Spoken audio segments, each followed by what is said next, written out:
So I'm often asked, why did you get involved with crime? And I say it wasn't a conscious decision. I didn't see the careers lady at school and say, there's a course you can do in armed robbery.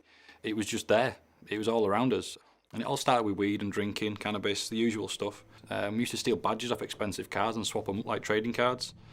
And it just progressed to the entire car. And I got involved with the people who were really pulling all the strings. So we went up to this guy's house who owed them a few £100. It was nothing to them. But the problem was he'd been going around telling everybody that he wasn't going to pay it. So they had to set an example. So they got this guy, he was in his garden, his little lad was there. So he got out of the car, grabbed this bloke, put him in the car, sat between us, and he drove up to what's called Niner's Quarry and pulled a petrol strimmer out of the boot of the car, gave it to me and said, do his feet. So strimmed his feet, just lacerated his feet. And this was my initiation. So that just moved on and on and on. Cut a long story short, Leeds Crown Court, courtroom number 3, he handed me down 7.5 years. And I just thought to myself, that's it, gloves are off. If I'm gonna be bad, I'm gonna be the best kind of bad I can possibly be. Because I got moved from prison to prison to prison and put on category A maximum security because of my behaviour. And there's this lad coming round, another inmate, he comes up to me and he says, do you wanna go on an alpha course? I had no idea what he was talking about. I said, look, get out my face, sunshine, before I slap you.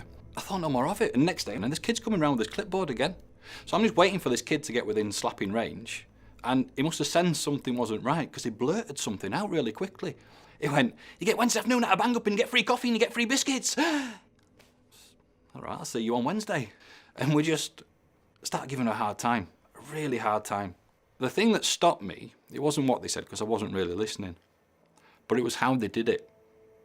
They came back at me with love and compassion every single time. So I sat there on my bunk and I said the first real prayer I'd ever said in my life. I didn't know if I was doing it right or not. But the gist of it was, God, I need you to take away the anger, the violence, the hate. I need you to take away the addictions, which I've tried to fight and I just lose every time. And if you do that for me, I will live the rest of my life for you.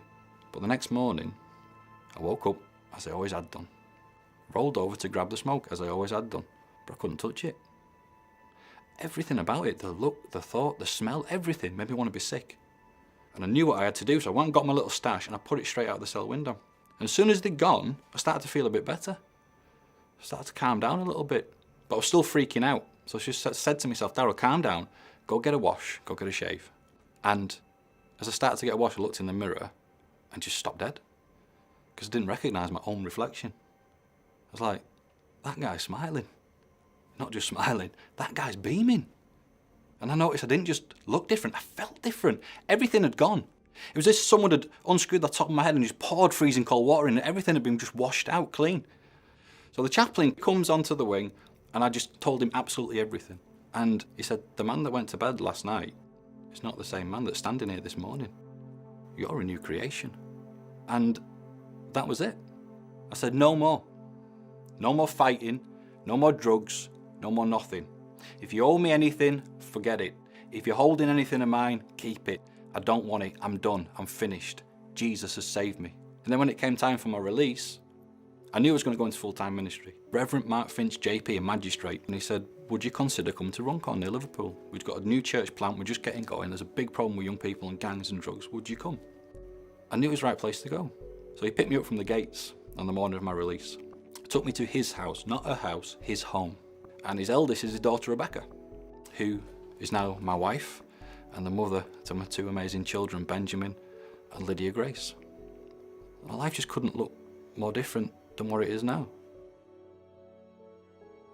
Power of sin was broken through the cross. Jesus said, if the Son sets you free, you will be free indeed.